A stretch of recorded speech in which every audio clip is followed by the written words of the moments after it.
is also a student of popular culture and writes a book on the then dying entertainment venues known as vaudeville. Dr. Marchson will now separate his scientific career from his life in the comics and begins writing Wonder Woman stories under the pen name Charles Moulton. The good doctor wants to develop a character with all the strength of Superman, plus all the allure of a good and very beautiful woman. Dr. Marchson is a very intelligent individual, but he is also a very kinky individual. The good doctor is a female supremacist and sexual submissive, and he wishes to imprint or infuse his own psychosexual notions into the Wonder Woman character's adventures. Wonder Woman is not being developed by the psychologist for girls to read. It is being developed for little boys, so that he can imprint his own particular brand of sexuality, female supremacy, and male submissiveness into the minds of these young children. The little boys will then willingly and happily submit to a woman as they become adults. Characteristic bondage imagery will be firmly in place within the pages of the new Wonder Woman comic book. Now, the early Wonder Woman stories from 1941 to 1947 will be rich with the sort of bondage, discipline, and submission that was then only seen in underground sex publications. The good doctor's scripts are a heady brew of whips, chains, and domination, and he develops a cockeyed and titillating comic book mythos. Marchson is consciously working on his audience of young boys. He's working on their subconscious minds by using various types of sexual symbolism in order to create an emotional and sexual response. He wants to develop future male sexual submissives just like himself.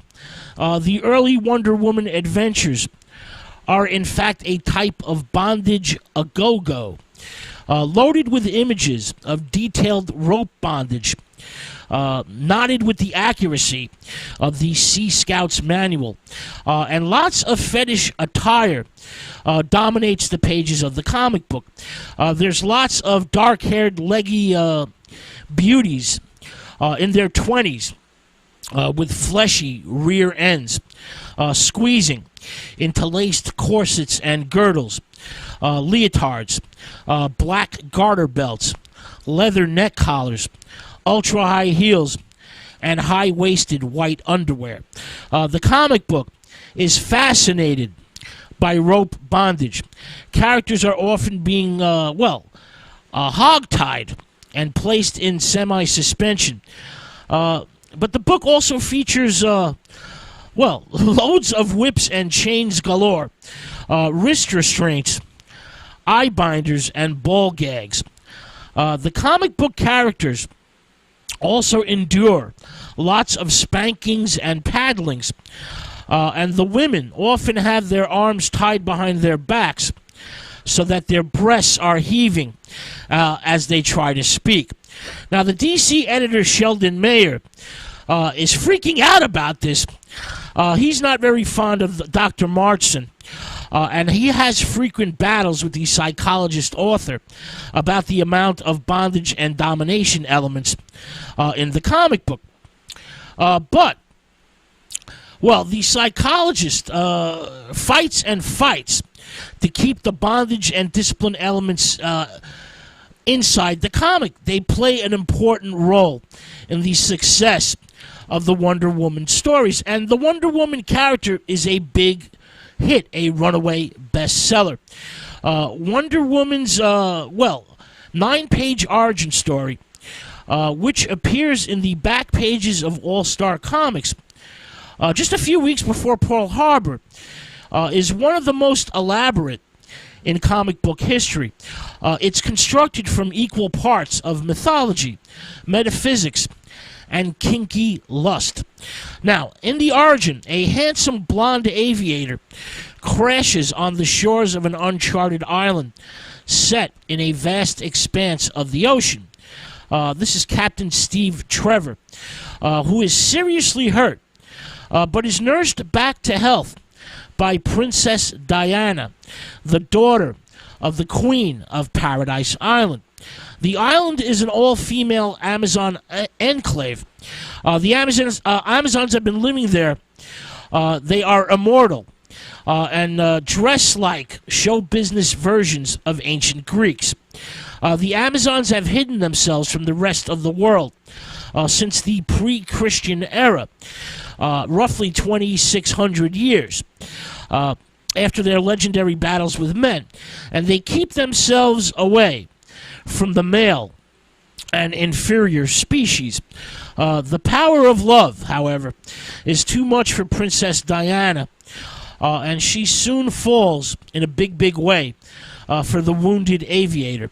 Now, the Queen of the Amazons, Hippolyte, then decrees that an Amazon will go to America, America being the last citadel of democracy and the last hope for equal rights for women.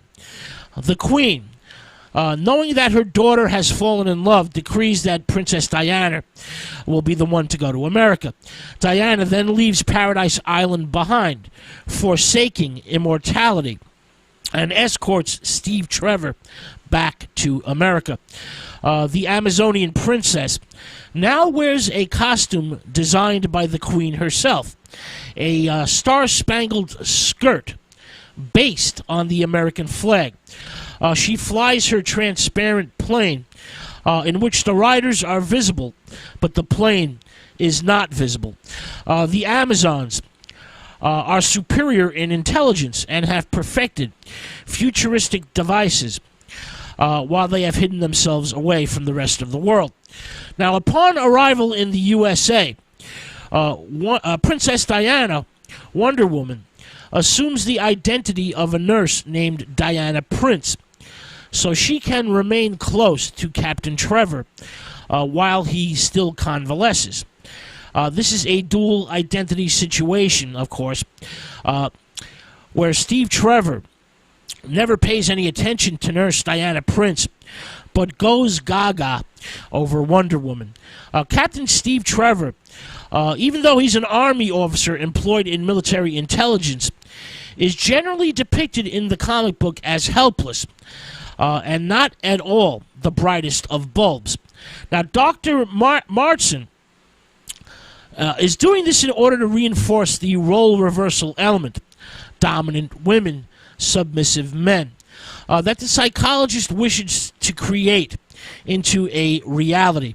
Captain Trevor often wonders why his colleague, Diana Prince, reminds him of Wonder Woman, but he never seems to figure it all out. Now, by the second issue of the comic book, the young girls from the Holiday College, for women, of course, are introduced, including the chubby, candy-loving Etta. The young students attend their classes in tight sweaters and gym shorts. Etta and the college girls will now help Wonder Woman wage war on Nazi spies, crooks, and assorted bizarre villains. In each and every story, the young college girls, the women, will get tied up with ropes, manacled with chains, and endure whippings and spankings galore. Dr. Martson repeats the imagery, this bondage imagery, again and again. He wants to infuse his own brand of sexuality on his young boy readers. He desires to give them a beautiful and strong woman to lust after, in the hopes that when they grow up, they will become sexually submissive slaves to a domineering female. Now, by the 6th issue, which is June 1942, the comic book covers of Wonder Woman become less sexually lurid than what's actually inside the pages. On the cover of Sensation Comics number 6, for example, Wonder Woman rides a steed called a kunga. This animal, the kunga, is used for game on Paradise Island, not for catching criminals. The Amazons in the comic book compete in an all-girl roping contest and yank their Amazonian sisters to the ground and then hog-tie them. They tie them up very, very elaborately. Wonder Woman, of course, wins the contest, and her reward is a magical lasso. The lasso is crafted from tiny links of an enchanted chain that gives her complete domination over anyone it encircles. They must be obedient to her and always must tell the truth. The lasso is a compelling bit of symbolism. Wonder Woman then says in the comic that she wants to change the human character itself, turn bad men into good men, and transform weak women into strong women. The stories after the 6th issue grow progressively more eccentric, with the ideas of female supremacy and male submission becoming more and more elaborate. And Dr. Martson continues to fight with DC Comics to keep these ideas in the Wonder Woman storylines. DC is actually getting lots of complaints from parents and insists that Dr. Martson, tie women up with something other than chains. They want Martson to, tone it down a bit, but Martson refuses.